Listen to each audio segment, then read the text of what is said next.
Здравствуйте, уважаемые друзья! С вами я, Юрий Тюченко, кандидат ветеринарных наук, и в этом видеоподкасте рассмотрим, какие препараты от блох и клещей можно применять беременным животным. Тема очень животрепещущая. Все понимают, что если животное беременное, то любое его соприкосновение с химией нежелательно может отразиться как на будущем потомстве, так и на самой матери. Это с одной стороны.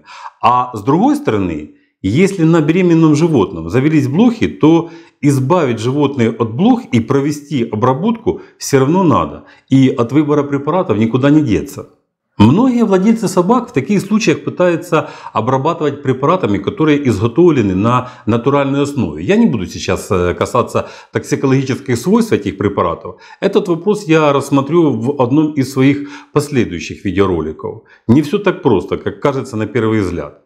Несмотря на всю заявляемую их экологичность, скажу лишь одно, что эти препараты, как правило, не обладают инсектицидными свойствами, а лишь только репеллентными. Да, и к их безопасности тоже есть вопросы, несмотря на всю их натуральность. Яд курара ведь тоже натуральное вещество, которое получает из растений. Ну и что? Ведь это все равно сильнейший яд для теплокровных. Это я к тому, что не надо, сломя голову, бросаться на все этикетки, где написано слово «био», но нет никаких данных, подтверждающих о безопасности данного препарата. Ну ладно, об этом потом. Некоторые владельцы собак утверждают, что беременным животным нельзя применять капли. Другие наоборот говорят, что нельзя применять ошейники, что они вредны беременным. В общем, информация со всех сторон звучит очень противоречивая. Так что же делать?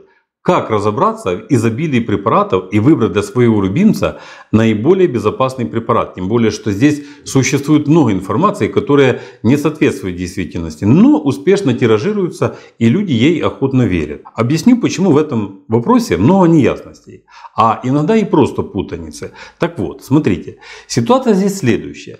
Все современные препараты от блох и клещей содержат химические вещества, инсектициды. Как правило, это перитроиды 3-го и 4-го поколения. Они наиболее безопасны для теплокровных животных. Причем следует отметить, что все эти вещества, даже те, которые совсем недавно появились в составе препаратов от блох и клещей, уже достаточно давно успешно используются в сельском хозяйстве, в агрономии. Прежде чем попасть в промышленное использование, сначала в агрономии, а затем уже в качестве составляющих препаратах от блох и клещей для собак и кошек, эти вещества проверяются на токсичность, тератогенность, мутагенность, цитотоксичность. То есть все они проходят комплексное и обязательное исследование. Эти препараты очень тщательно проверяются перед их использованием в агрономии. Ни одна тысяча белых мышей или кроликов погибнет, прежде чем получит путевку в жизнь тот или другой препарат. Исследования эти проводятся очень тщательно, и если, не дай бог, показатели токсичности будут выше заявленных, и это обнаружат конкуренты, и потом опубликуют эти данные, то цена скандала будет исчисляться миллиардами долларов. Поэтому таких ситуаций стараются не допускать. Тут уж поверьте, что никто никому спуску не даст. Так вот, потом эти вещества берут для своих целей подразделения защиты животных и тоже проводят свои исследования. Уже на тех объектах, для которых будут выпускаться эти препараты. На собаках и на кошках. При этом также проводится множество исследований, в том числе и исследований на способность вещества к проникновению через плацентарный барьер. На основании этих исследований потом и сделают вывод, можно ли этот препарат применять беременным животным или нет. Это очень дорогостоящие исследования. Позволить их себе могут только очень большие и денежные фирмы. Фирмы, у которых денег поменьше, но тоже хотят быть конкурентными, прибегают ко всяким уловкам, которые с одной стороны и не запрещены, а с другой стороны вносят путаницу в понимание людей насчет того, что можно применять беременным животных, а что нет. Давайте теперь рассмотрим, как это делается. Итак, первый вариант. Добросовестная фирма провела исследование на предмет возможности применения данного препарата для беременных животных. Если данные получились хорошие, то они потом пишут об этом в инструкции по применению данного препарата. Официальная инструкция – это вещь очень серьезная.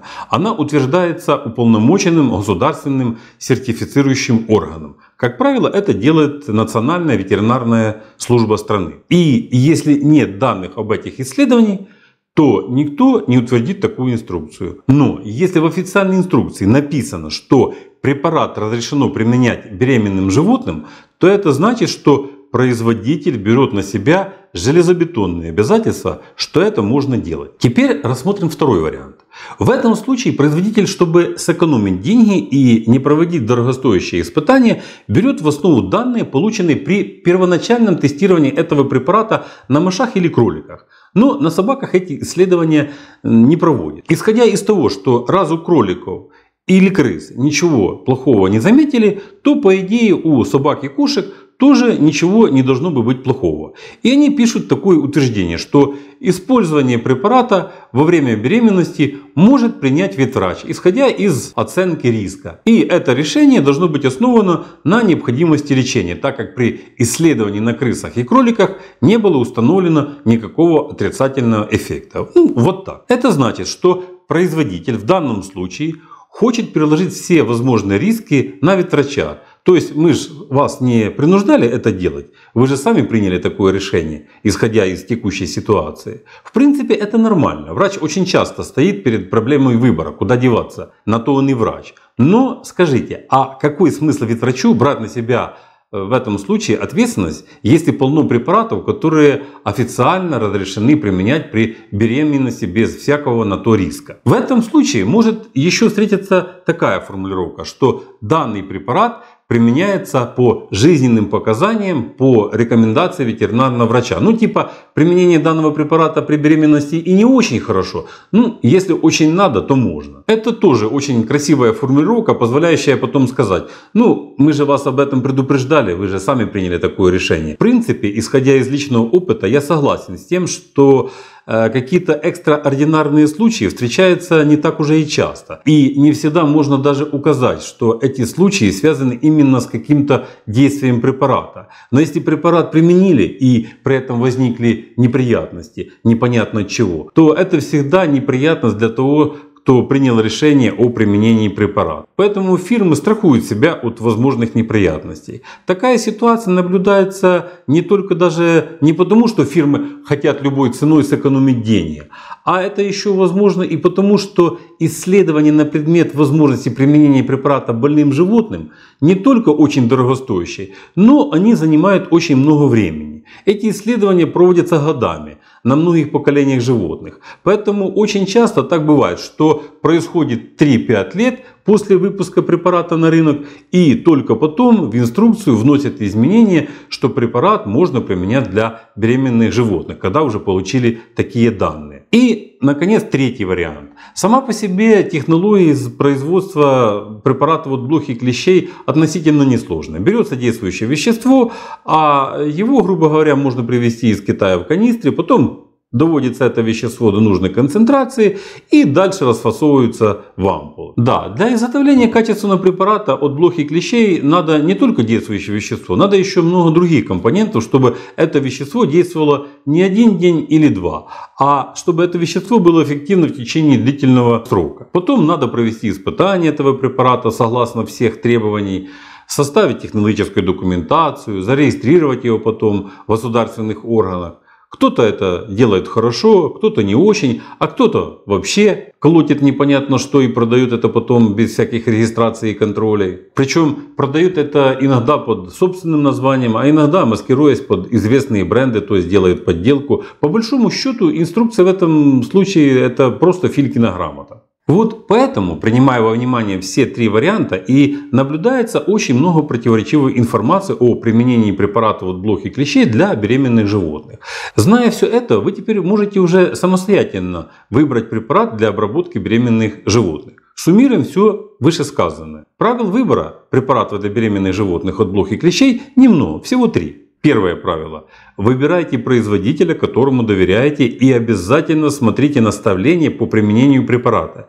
Если там конкретно написано, что препарат можно применять для беременных животных, вот только в этом случае его и применяйте. Если же такой информации нет, или производитель туманно об этом говорит, что типа если есть необходимость или при исследовании действия препарата на беременных крысах отрицательного воздействия не было установлено, то это значит, что у данного препарата нет официального разрешения по его применению для беременных животных. Это не значит, что вы примените препарат и вашему животному станет плохо. Но если вдруг что-то случится, то вам же никто ничего не обещал. Вот так. Второе правило. Берите препараты тех производителей, которые дорожат своей репутацией и препараты которых прошли серьезную сертификацию. И третье правило. Не нарывайтесь на подделки. В этом случае один совет. Берите у тех поставщиков, которые тоже дорожат своей репутацией. Обычно владельцы собак с опытом знают таких. Обратитесь к ним, и вам обязательно помогут. Если кому-то мало информации, которую я озвучил,